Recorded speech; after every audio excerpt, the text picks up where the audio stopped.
Magandang araw po. Ito po yung lingkod, Zonor Aquino. Alam niyo po ako ay minsan ay natutuwa sa nangyayaring impeachment trial ni VP Zara Duterte.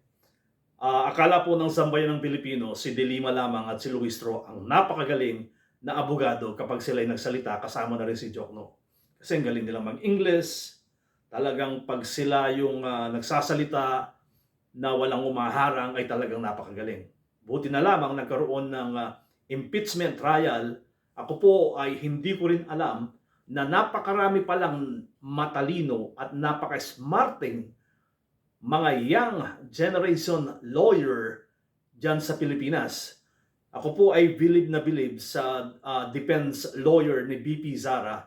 Mga bata pero alam yung ginagawa at napakaganda ng kanilang explanation from English to Tagalog. Mas clary, mas naipapaliwanag nila ng mahusay o tama sa mga Pilipinong hindi nakakaintindi ng English. Hindi lahat po ng nanonood ng impeachment trial ni BP Zara ay nakakaintindi po ng English. Sila po ay kung magsalita ay very yung napaka-gentleman nila pag nagsalita. At sa akin po yung mga tinatanong nila, alos ako'y nagugulat. Talagang laban sa usgado. Ganyan ho yung laban sa usgado talaga. Yung mga witness ay talagang pinipiga nila kung sila ba ay karapat-dapat, sila ba yung gumawa ng kanilang mga statement, totoo ba yung kanilang sinasabi. Kasi po kung totoo yung sinasabi mo bilang witness, dapat alam mo yung sinulat mo. Kung minsan yung mga ibang witness, Your Honor, wala po kong kopya. Kahit wala kang kopya, kung ginawa mo yung statement mo, dapat alam mo yung sinasabi mo eh. Kung minsan yung mga witness talagang nakakataas ng perisyon eh. Biro mo, ginawa yung kanilang statement, pinirmahan. Pag tinanong dun sa Senado, sasabihin nila na kailangan ng kopya. Kung minsan nakakaduda eh. Kaya buti na lamang po talagang ako ay hindi ako lawyer, talaga ako po ay believe sa defense lawyer ni Sara Duterte. Mga bata, pero para sa akin mas alam nila ang batas at sila ay sumusunod sa batas. Hindi ko kagaya ng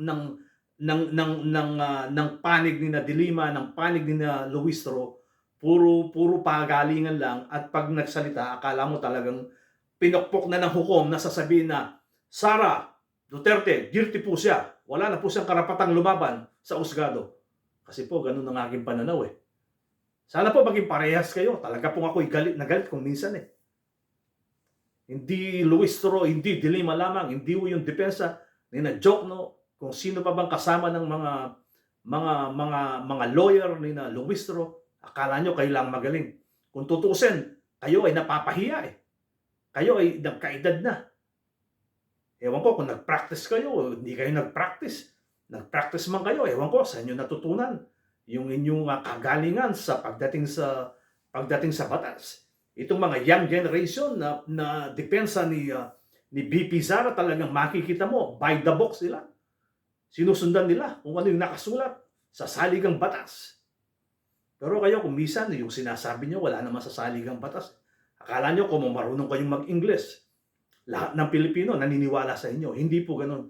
Dapat po ito pong hearing ni BP Sara sa Senado ay maging parehas.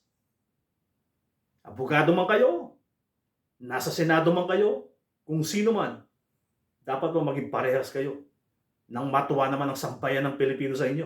Hindi po yung kabaloktutan ang gusto nyong sundan sa mata ng mga Pilipino. Ang gusto lamang po ng Pilipino ay maparusahan.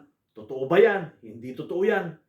Kung minsan mahirap na akong magsalita. Talagang may iilan na nakaupo ngayon na talagang ayaw nang umalis sa pwesto. Kung minsan logic dito sa nangyayari sa ating bansa. Logic. Kung ikaw ay barangay tanod, arestuhin mo si Mayor. Kung hindi sinabi ng governor, kung hindi sinabi ng senador, kung hindi sinabi ng presidente, kung hindi sinabi ng mga kongresista, hindi magmamatapang na arestuin ng barangay tanod. barangay level ang isang mayor kung walang behind. So ganun din sa nangyayari dito sa impeachment trial ni Sara Duterte. Hindi magmamalakas ng loob yung mga NBI, hindi maglalakas loob yung ombudsman, sandigang bayan, kung walang utos sa taas. Kailan ba nagkaroon ng lakas ng loob ang NBI para arestuhin yung isang senador? DILG. Bakit? Pag naging DILG ka at saka sa NBI, magagawa mo na yung gusto mo? Kung hindi ka magkukonsulta sa presidente, sa Department of Justice? Ay, hindi ho ganun. Parang lokohan tayo.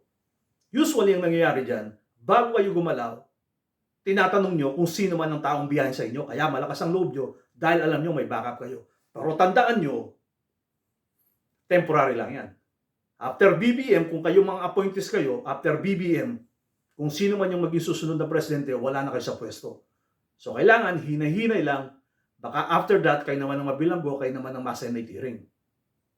Temporary ho lang yun. Sa politics, walang permanente, temporary lang ho yan. Sabihin ko sa inyo. Ang importante po, kung kayo ay nabigyan ng isang posisyon ng isang presidente, kailangan ho, magtrabaho kayo ng mabuti. Hindi ho yung sinasabi ko na masama kayo. Pero kailangan yung sinasabi nila na graceful exit kayo. Pero kung kahiya-hiya, appointees kayo, kahiya-hiya lang ang ginawa nyo sa inyong mga departamento, kung ano man yung departamento na na-appoint kayo ng presidente, nakakahiya ho kayo. Dahil dito sa mundo may karma. Again po, opinion lamang po. Sana po maging parehas kayo diyan sa trial, impeachment ni VP Sara, mga senador, mga lawyers, para matuwa naman sa inyo ang taong bayan. Marami pong salamat sa inyong pakikinig. Ito po inyong lingkod, John R. Aquino. Marami pong salamat and may God bless you all. Thank you.